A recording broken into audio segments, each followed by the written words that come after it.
Putra aktris Vena Melinda, Verrell Bramasta bagikan kondisinya yang mendadak demam tinggi dan harus dirawat di rumah. Verrell melalui akun Instagramnya mengunggah foto terbaring di ranjang dengan infus di tangan.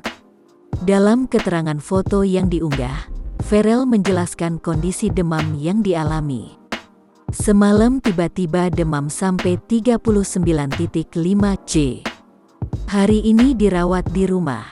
Tumbang juga, tulisnya di akun @bramastaverrell. Tak hanya ibu, tapi teman-teman Verrell juga terlihat membanjiri kolom komentar unggahan putra sulung Vena itu dengan doa untuk cepat sembuh. Namun dari banyak komentar yang ditinggalkan Ranty Maria mencuri perhatian netizen. Walaupun Ranty telah memiliki kekasih, Rain Wijaya, tapi kedekatan Ranty Maria dengan Verrell saat membintangi sinetron Putri untuk Pangeran membuat penggemar terbawa perasaan hingga dunia nyata.